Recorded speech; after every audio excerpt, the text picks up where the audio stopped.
ठाकुर जी को प्रदान करना, ठाकुर जी की सेवा कराना और उन्हीं ठाकुर जी के चरणार बिंदों से उद्धार कराना, ये गुरु की क्रिया है।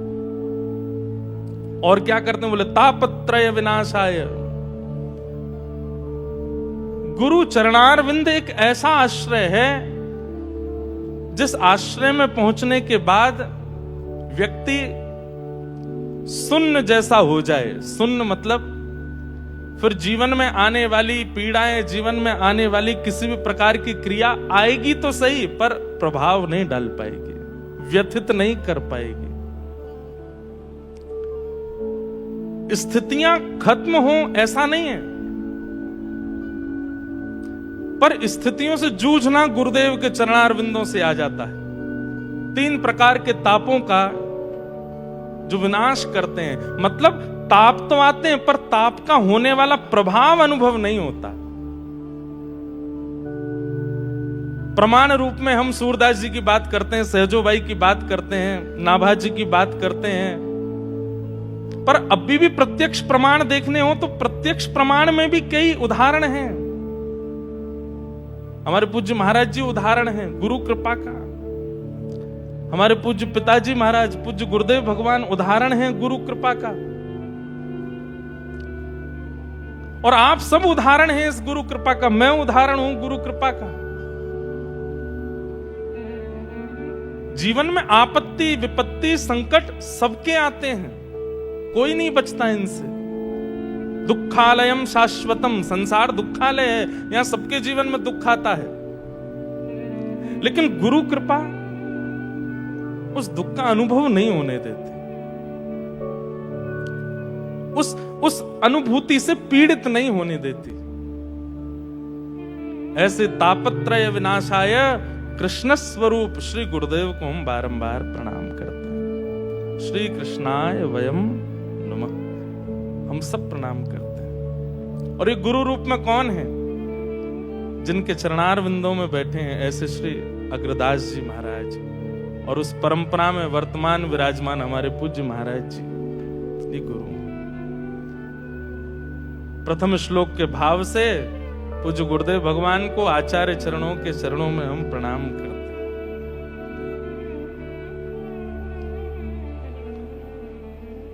बोलो श्री सीतारामचंद्र भगवान की जय, श्री जानकीनाथ भगवान की जय।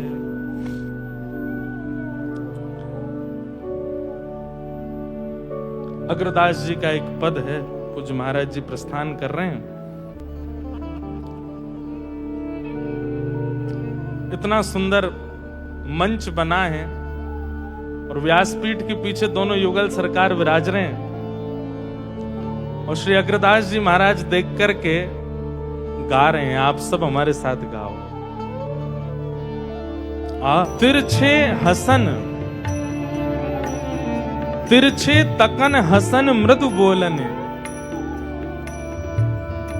ठाकुर जी कैसे देखते हैं? बोले तिरछे देखते हैं, सीधे नहीं देखते हैं। इसमें भी कृपा मानी है। हमारे ब्रज के रसिक जन कहते हैं कि बहुत बड़ी कृपा है कि ठाकुर जी सीधी दृष्टि से नहीं देखते। अगर सीधी दृष्टि से ठाकुर जी देख लें तो शायद जीवित रह नहीं पाएंगे, इसलिए ठाकुर जी ने तिरछे है कि फिर तिरछी दृष्टि से देखते हैं। वहां में भी हमारे रसिक जनन ने कितनों गायो कि ठाकुर जी आपकी तिरछी कटारी बहुत हृदय को विगलित कर देती है। पर यह कृपा है ठाकुर जी की कि ठाकुर जी सीधी दृष्टि से देख नहीं रहे हैं, तिरछी दृष्टि से देख रहे हैं। अनु ऐसा लग रहा है कि श्री अग्रदास जी महाराज जी गा रहे हैं, और अग्रदास जी का ही पद है, यहीं उपस्थित होकर व्यास जी से ही गब्बा रहे हैं। एक निवेदन है महाराज जी, एक बार आपकी कथा में ही देखा था कि यहाँ एक आपने प्रतिबिंब लगवाया जिसमें पीछे की स्वरूप दिख जाए। एक कृपा हम पे भी करवाई दियो कल कि एक ऐसा यहाँ दर्पण लग जाए कि ये हमें निहारे, हम इन्हें निहारे। तो बीच बीच में जब आप लोग इधर उधर देखोगे या उठ के जाओगे आओगे तो कम से कम हम इनको देख करके मन लगा लेंगे, ये तो देख रहे हैं, ये तो सुन रहे हैं। महाराज जी हमारे लिए तो मानो निधि मिल गई हमको। श्री अग्रदास जी के भाव और हमारे अष्ट सखाओं के भाव, हमारे ब्रज के रसिकन के भाव, शब्दावली देखिए आप, कैसे शब्द हैं। अग्र, ऐसे रस में छके भय श्री अग्रदास जी महाराज कृपा करें, इस कथा के प्रसाद रूप में केवल रस ही प्राप्त हो, श्री प्रिया प्रियतम के नित्य निकुंज का रस प्राप्त हो, ऐसी भावना। तो गुरु के वचन सत्य, गुरु का स्वरूप चैतन्य, और तब शिष्य के जीवन में आनंद। विश्व की उत्पत्ति, पालन और संहार करने वाले ठाकुर जी को चित्त में उत्पन्न करना, उनके पालन की विधि बताना और उनके माध्यम से शिष्य का कल्याण कराना। तापत्रय विनाशाय, 3 प्रकार के तापों से मिलने वाली पीड़ा का विनाश करने वाले ऐसे श्री कृष्ण स्वरूप गुरु को हम प्रणाम करते हैं। आज भागवत जी का महात्म्य है, महात्म्य की चर्चा हम थोड़ी कर लें। प्रश्न पर शिष्य की स्थिति पता चलती है। आप सबको हमारी आवाज आ रही है ना? भाव से श्रवण कीजिएगा, ध्यान से सुनिएगा। हम जिज्ञासा कैसी अपने चित्त में रखते हैं, उससे हमारी स्थिति पता चलती है। बहुत ध्यानपूर्वक सुनिएगा। कभी कभी विचार किया कीजिए कि आपके चित्त में जिज्ञासाएं कैसी प्रकट होती हैं। कभी कोई महापुरुष मिलेंगे, कभी कोई आचार्य चरण मिलेंगे, तो हम उनसे जिज्ञासा क्या करेंगे, वह स्थिति देखिए। संसारी स्थिति आती है, संसारी भावनाएं प्रकट होती हैं। हमारे घर की वृद्धि कैसी हो, बालक का कार्य अच्छा कैसे चले, इसका ब्याह कब होगा, या इसके घर में संतान कब होगी, या हमारे व्यापार में वृद्धि कैसी होगी। अगर ये जिज्ञासाएं ही चित्त में रहती हैं ठाकुर जी के सन्मुख और गुरु के सन्मुख, तो इस बात का प्रतीक है, बुरा नहीं मानिएगा, इस बात का प्रतीक है कि आप घोर संसार और घोर कलयुग के द्वारा ग्रसित हो चुके। जब जब ठाकुर जी के सन्मुख जाते हैं या गुरु के सन्मुख जाते हैं, अपने आप को देखिए कि आपके चित्त में क्या प्रकट होता है। आप कहेंगे महाराज जी आपने ये तो बता दिया कि घोर संसारी व्यक्ति का लक्षण क्या है, पर घोर वैष्णव व्यक्ति का लक्षण क्या है? ध्यान से सुनिएगा।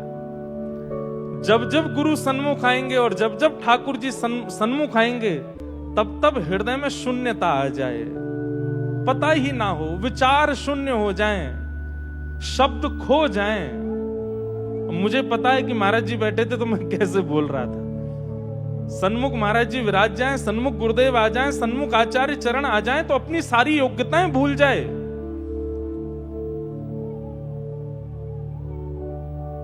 एक पद है ना, लगन लगी घनश्याम की जाहे, उसमें एक अंतिम अगला भाव है कि पैर धरते कहीं है पर जाता कहीं और है, क्रिया करना कुछ जाते पर होती कुछ और है।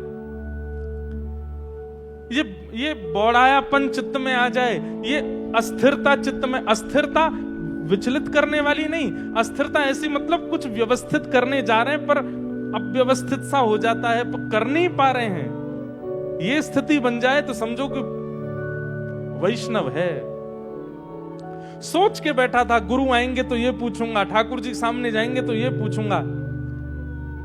मैं कहा करता हूं कि एक कीर्तन बहुत प्रसिद्ध हुआ, राम आएंगे तो अंगना सजाऊंगी, राम आएंगे तो घर ये बनाएंगे, राम आएंगे तो दीप जलाएंगे। पर वास्तविकता ये है कि राम आएंगे तो आप कुछ नहीं कर पाओगे।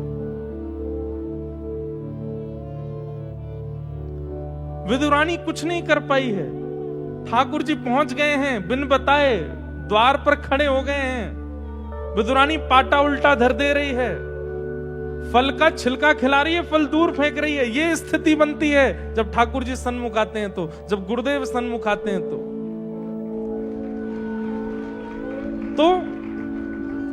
आपकी चित्त की स्थिति अगर पता करनी हो तो गुरुदेव के सन्मुख जाकर के अपने चित्त का अनुमान लगाइए कि क्या सोच रहा है, क्या विचार आ रहे हैं। उससे पता चलता है कि हम कितने पानी में हैं।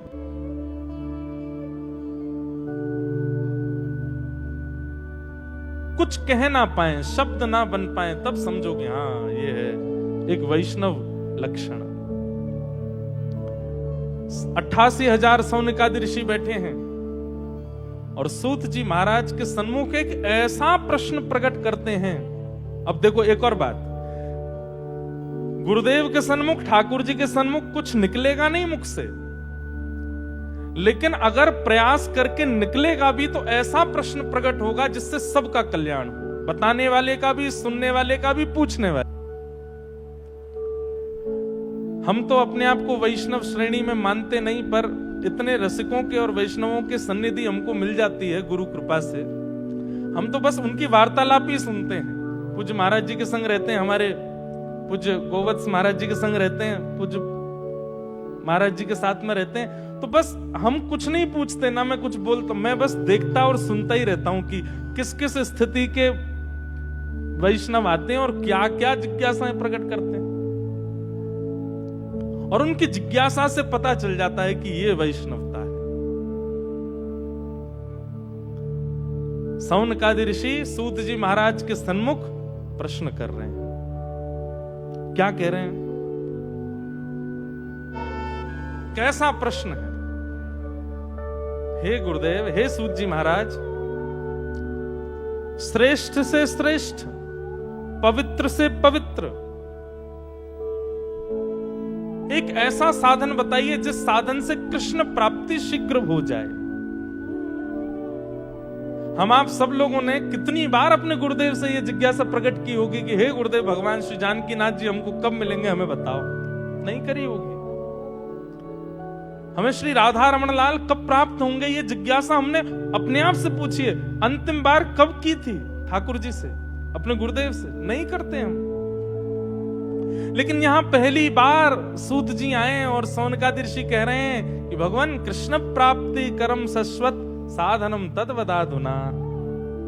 ऐसा साधन बताइए जिससे कृष्ण मिल जाए, जिससे कृष्ण प्राप्ति हो।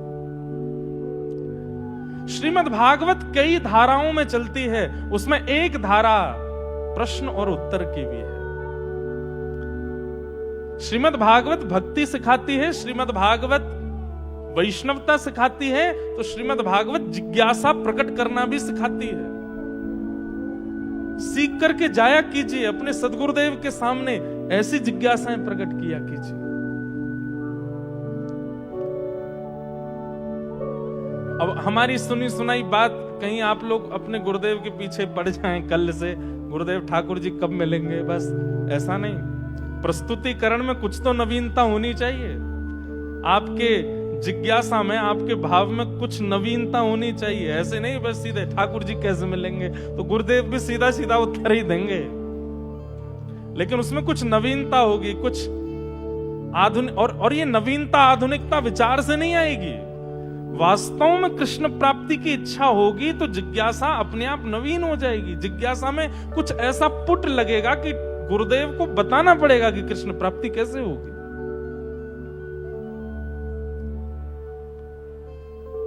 भावना प्रकट करो चित्त में और फिर जिज्ञासा करो। सौनकादि ऋषि पूछ रहे हैं कि भगवान कृपा करके हमें बताइए कि कृष्ण कैसे मिलेंगे। तब जी सूत जी महाराज कहते हैं, प्रश्न ही ऐसा किया गया था कि उत्तर में ठाकुर जी ही दे दिए। उत्तर नहीं दिया, ठाकुर जी दिए हैं। कितनी अच्छी बात है कि जिज्ञासा ऐसी करो कि गुरुदेव उत्तर ना दें, ठाकुर जी को ही दे दें। और यहां सूत जी महाराज ने उत्तर नहीं दिया है, ठाकुर जी दे दिए। बोले क्या कह रहे हैं? इस संसार रूपी काल के सर्प के मुख में हम सब लोग ग्रास के रूप में बैठे हैं। वो काल रूपी ब्याल अपना मुख बंद करे, उससे पहले पहले श्रीमद् भागवत की सन्निधि ले लो।